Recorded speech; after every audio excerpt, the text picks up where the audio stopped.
With Henry shut up in the tunnel, Edward found himself pulling more trains to help with the workload. It's nice to do some work outside of the yard, he thought to himself. But some of the bigger engines weren't impressed.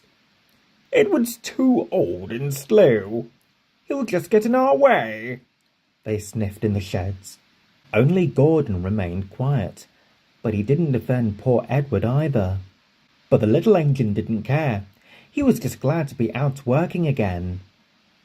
The next morning, Edward was pulling a line of coal trucks. He knew how to manage trucks, and they followed him smoothly and quietly. It was a peaceful morning. But as they reached the next station, they found trouble.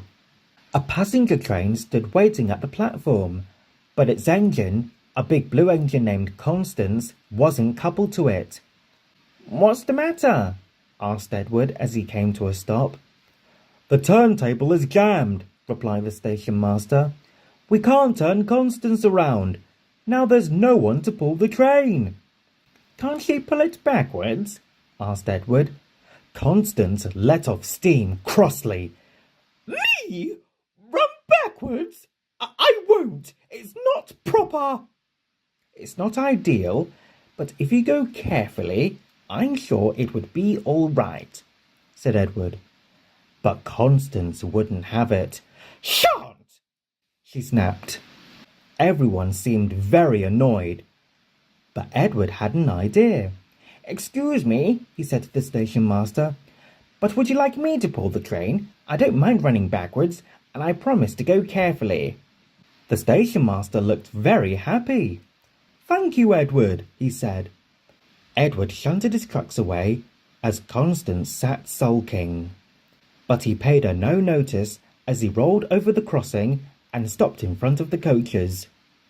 He was quickly coupled up. The people got aboard, the porter shut the doors, and the guard blew his whistle and waved his flag. "Peep, peep, peep, peep," whistled Edward. "Off we go, off we go."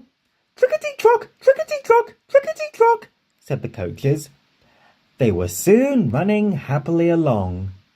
Lots of people came to the line side to watch the train go by. It wasn't often they saw an engine running backwards. They thought it was a funny sight. Even Henry, in his tunnel, thought it strange as the train passed by. But Edward didn't mind. He was just making sure he puffed as smoothly and carefully as he could. Whenever they stopped at a station, the people who got out would stop to say, "Thank you." And before long, Edward reached the final station. The driver was very proud. "You've done very well today," he said. Edward just smiled. "I couldn't let the passengers down," he replied. "I think you've earned a rest and a drink for that," said the driver. Edward's smile grew wider as he ran off happily for his rest.